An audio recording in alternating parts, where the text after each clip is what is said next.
Welcome to this ACTFL webinar, Creating Sustainable Teacher Reflection Through Exploratory Practice. My name is Corey Crane. I'm an Assistant Professor of Germanic Studies at the University of Texas, Austin, and I'm joined by my colleague, Dr. Allie Moeller, Professor of Foreign Language Education at the University of Nebraska, Lincoln. Allie and I hope you will find this webinar useful as we believe it offers a user-friendly, authentic, and realistic approach to developing a deeper understanding of language classroom life. This seminar will consist of 4 modules.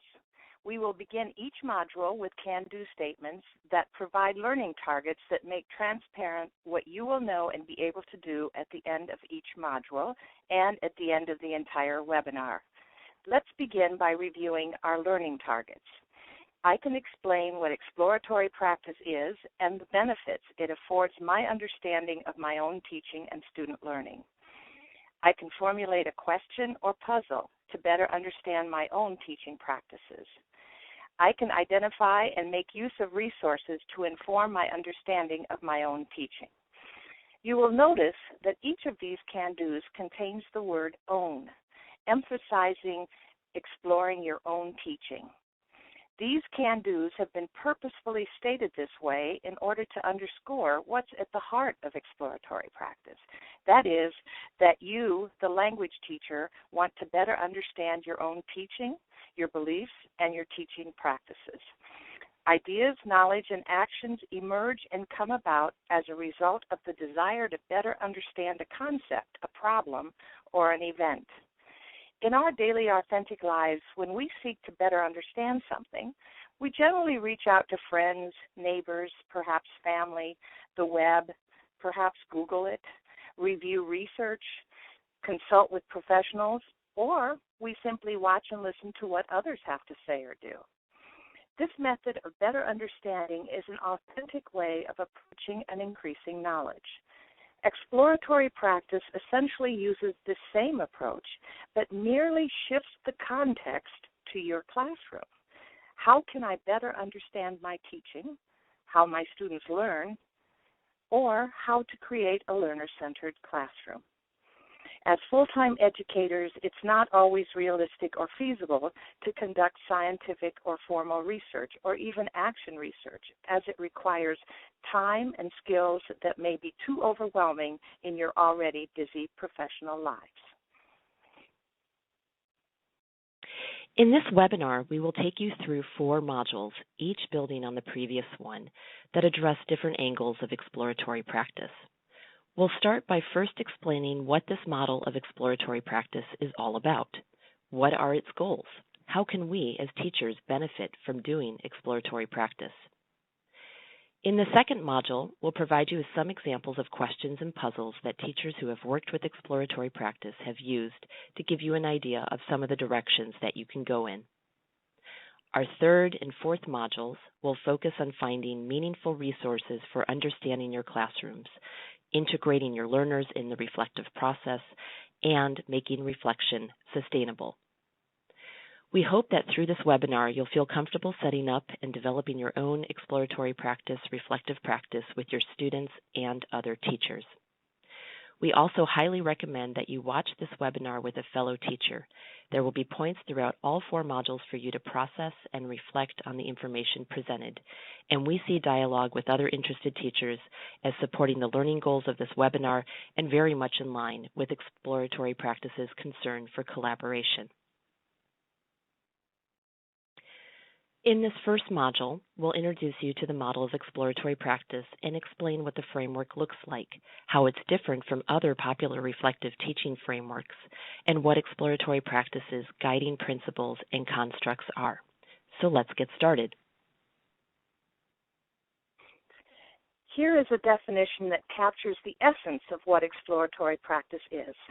Exploratory practice is an indefinitely sustainable way for classroom language teachers and learners, while getting on with their learning and teaching, to develop their own learning and teaching, to develop their own understanding of life in the classroom, in the language classroom.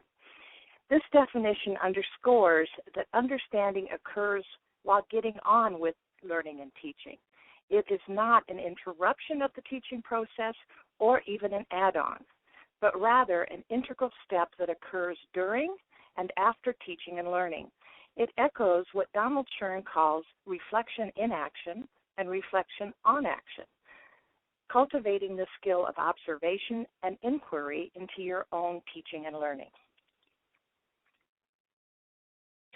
Within teacher education, especially language teacher education, there is a well-established understanding that reflection plays a key role in teacher development.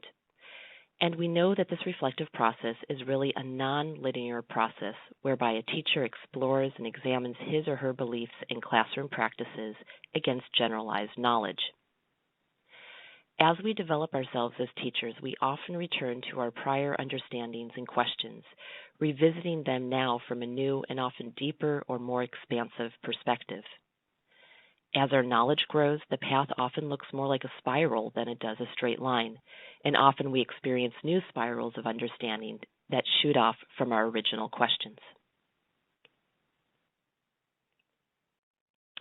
In recent years, one of the most popular models for conducting classroom-based teacher research has been action research, and it is a topic that continues to be popular in the language teaching world. Action research is a type of research, often qualitative, as Julie Sellers describes in her 2012 Language Educator article, that, quote, seeks to improve some aspect of a group or organization where the practitioners themselves are researchers studying a question with the intention of improving their own practice. Action research has been around for some time with a number of benefits cited in the literature, including effective problem solving, a sense of personal and professional growth, heightened awareness of an individual's ability to explore and make sense of the classroom, and developed understanding of the curriculum and institution within which one's teaching is situated. Yet, despite these benefits, action research has also been noted as potentially difficult to sustain over time, especially given two realities. First, traditionally, action research can place high demands on teacher researchers in conducting research. This includes systematic data collection and rigorous data analysis. A second concern involves the very limited time that teachers have to actually engage in reflection of their classrooms. These two realities led the way for exploratory practice to develop. Exploratory practice was first developed in the early 1990s by an SLA researcher and language teacher educator, Dick Allwright, who was finishing up his co-authored book on action research with Kathy Bailey. Their book focused on providing language teachers with tools for conducting research in their own classrooms. At the time, Allwright was serving as a mentor and consultant to a group of ESL teachers in Rio de Janeiro in Brazil, and he began to realize that the sort of action research projects that he was advocating for were not sustainable. In fact, they were exacerbating the burnout that many teachers were already experiencing in their overworked lives. Allwright felt that something had to change in the model of teacher reflection, particularly action research, and he started to observe the teachers around him, noticing a number of things. First, he was finding that teachers were effectively drawing on resources to help them understand their classrooms that were not part of the typical arsenal of classroom-based research tools in applied linguistics research. Instead, he noticed that they were drawing on tools already part of their pedagogical practice, such as group discussions with their students or even pair work activities. Second, he and the teachers with whom he was working realized that maybe thinking about classroom life in terms of problems that needed to be solved was not always a productive path. Maybe working to develop understanding would be enough. This led him to reconsider how teachers can use reflective practice in their everyday lives without it becoming a burden to them, by drawing on resources that were already part of their good teaching practices, and by shifting the focus from problems to puzzles. As a practitioner-based research model, exploratory practice encourages both teachers and learners to develop understanding about classroom life through the act of puzzling, rather than through problem-solving instructional practice. Why use the construct of puzzling, and what can it offer us as teachers interested in developing ourselves professionally? Well, for one thing, puzzles can be both positive and negative. Puzzles don't have to be problems. Rather, they refer to phenomena in our classrooms that grab our attention for one reason or another, and we find ourselves thinking, that's really puzzling. As we put together puzzles, we also see how things fit together. In a way, puzzling something out has to do with making sense of it. And finally, puzzles do not need to be solved. Sometimes it's just about the process of doing a puzzle and the act of puzzling that comprises the real work and leads to real development. Language teachers who have participated in conducting exploratory practice have reported significant gains in their understanding of their own teaching and learning. Teachers have reported a greater awareness of learners' experiences. They've reported renewed enthusiasm for teaching and ways to study personal affective issues related to language teaching. They've developed common understandings with colleagues about curricula, and they've learned more about the benefits of the reflective process.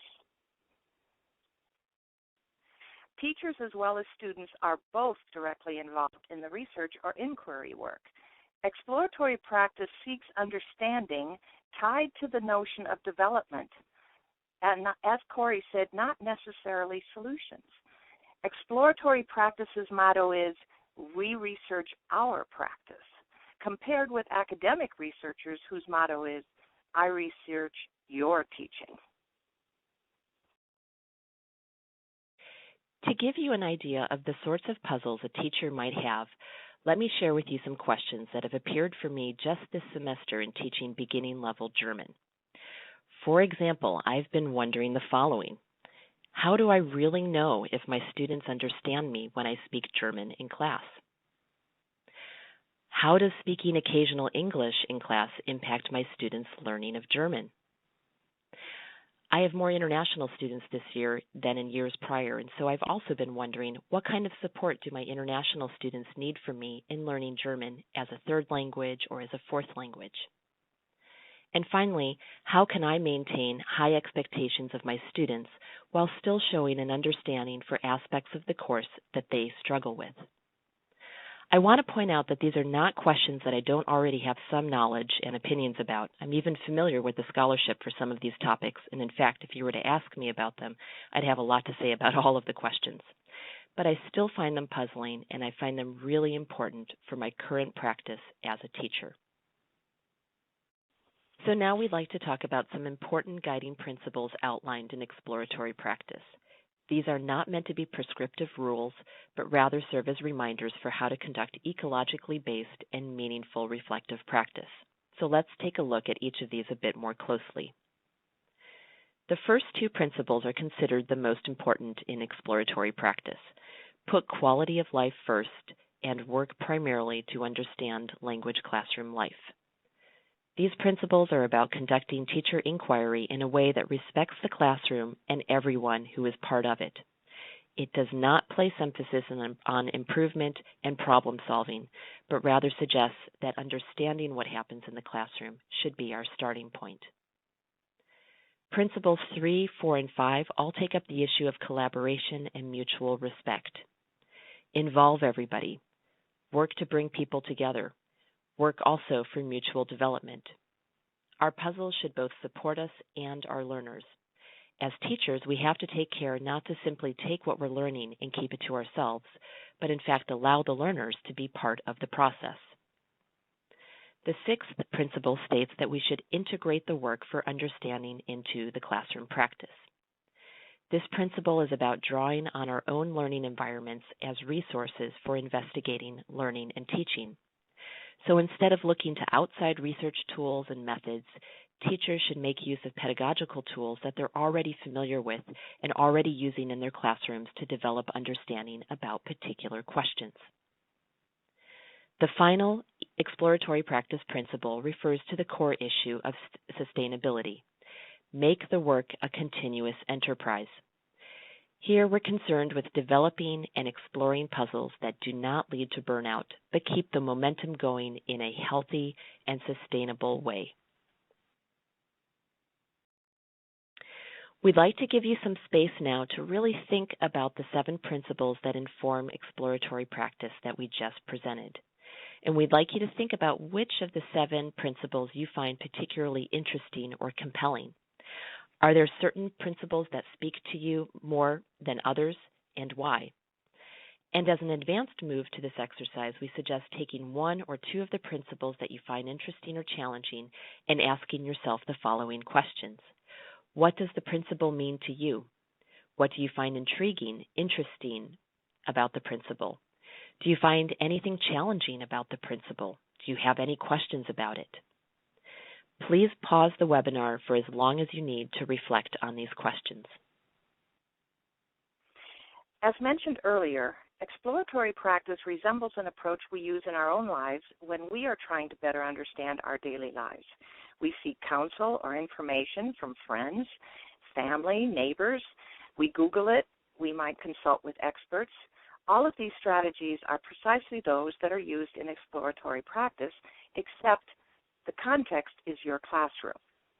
Exploratory practice is practitioner research in which we research our own practice, not in the traditional sense of I research your teaching. Teachers can seek greater understandings of problems worth investigating whose understanding leads to a more satisfactory situation without necessarily finding a solution. It's focused on understanding a matter. Development then occurs when a teacher better understands the situation. Among the many reflective teaching models available, exploratory practice has gained in popularity among experienced teachers who seek to understand more fully their instructional practice and students' learning in a sustainable way. Perhaps it would be useful to compare the more traditional approach to research with exploratory practice to gain a deeper understanding of its purpose. In the traditional research, the researcher gains understanding and passes it down to the teachers. Whereas in exploratory practice, teachers and learners work together as researchers to understand teaching practice and the learning process. The traditional research aims to solve problems or a phenomena, whereas exploratory practice aims to understand what puzzles you. Traditional research is aimed at finding generalizability, seeking high scientific understanding. Exploratory practice seeks deep human understanding about your own classroom language teaching and learning. The important part being that you're developing knowledge in the context of your local situation to develop localized understanding. Traditional research focuses on problem solving, whereas exploratory practice seeks to understand classroom life. Traditional research is typically a one-time research project, whereas exploratory practice is a continuous enterprise where understanding will never be finalized. Traditional research requires a significant time commitment, whereas exploratory practice, the research is integral to existent classroom life. As we conclude this first module, we'd like to give you the opportunity to review the material and content that we have covered. If you're working with a partner, please turn to your partner and review the questions on the screen. What is exploratory practice all about? What are its goals, and how can I benefit from doing exploratory practice? If working alone, record a response to these questions to ensure that you have internalized the content and are ready to move on to the second module, where we will look more closely at puzzles and questions in exploratory practice.